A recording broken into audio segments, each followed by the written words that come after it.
جادو کا علاج۔ بہت سارے مدنی چینل کے ناظرین ہوں گے جو جادو کے حوالے سے پریشان رہتے ہیں۔ قرآن کریم میں اس کا بڑا خوبصورت بڑا واضح علاج موجود ہے۔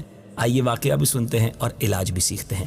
روایت ہے لبید بن عاصم یہودی اور اس کی بیٹیوں نے نبی پاک علیہ الصلوۃ والسلام پر جادو کر دیا تھا، جس کا اثر نبی پاک علیہ الصلوۃ والسلام کے جسم مبارک پر نمودار ہوا، لیکن آپ کے قلب اور عقل اور اعتقاد پر اس کا کوئی اثر نہ ہوا۔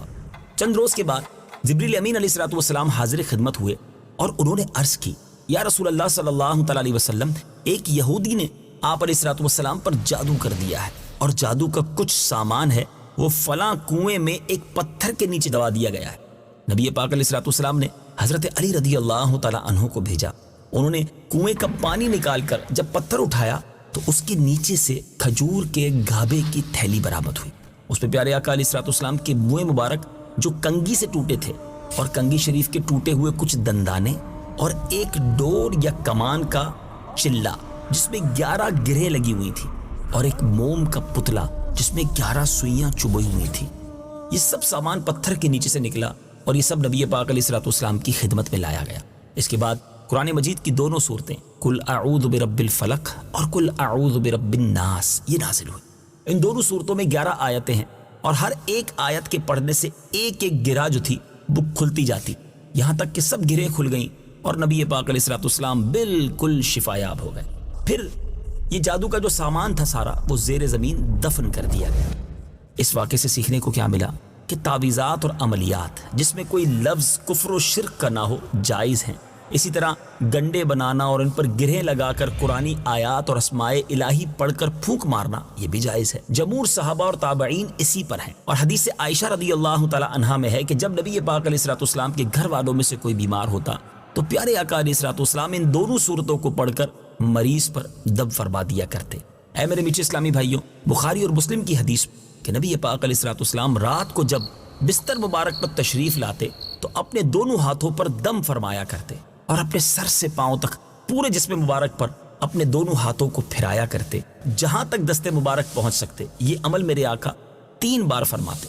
خلاصہ یہ ہوا کہ قل اعوذ برب الفلق یعنی سورہ فلق اور قل اعوذ برب الناس یعنی سورہ ناس، یہ دونوں صورتیں جن، شیاطین، نظر بد اور آسیب، تمام امراض خصوصاً جادو ٹونے کا مجرب علاج ہے۔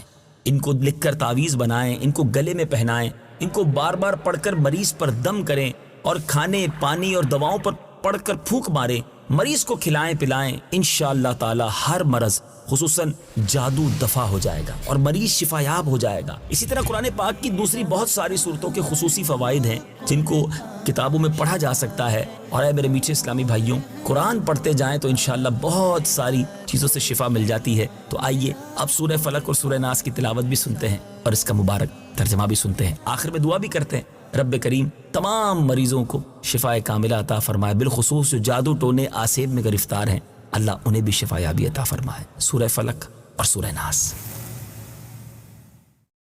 قل اعوذ برب الفلق من شر ما خلق ومن شر غاسق اذا وقب ومن شر النفاثات في العقد ومن شر حاسد اذا حسد۔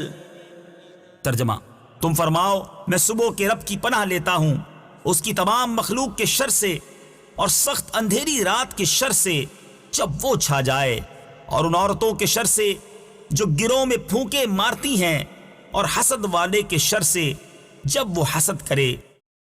قل اعوذ برب الناس ملک الناس الہ الناس من شر الوسواس الخناس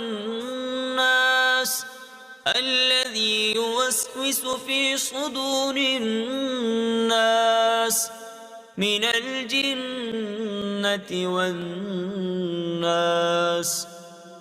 ترجمہ، تم کہو میں تمام لوگوں کے رب کی پناہ لیتا ہوں جو تمام لوگوں کا بادشاہ ہے، تمام لوگوں کا معبود ہے، بار بار وسوسے ڈالنے والے، چھپ جانے والے کے شر سے پناہ لیتا ہوں، وہ جو لوگوں کے دلوں میں وسوسے ڈالتا ہے، جنوں اور انسانوں میں سے۔ رب کریم ہم سب کو ان مبارک صورتوں کی برکت عطا فرمائے.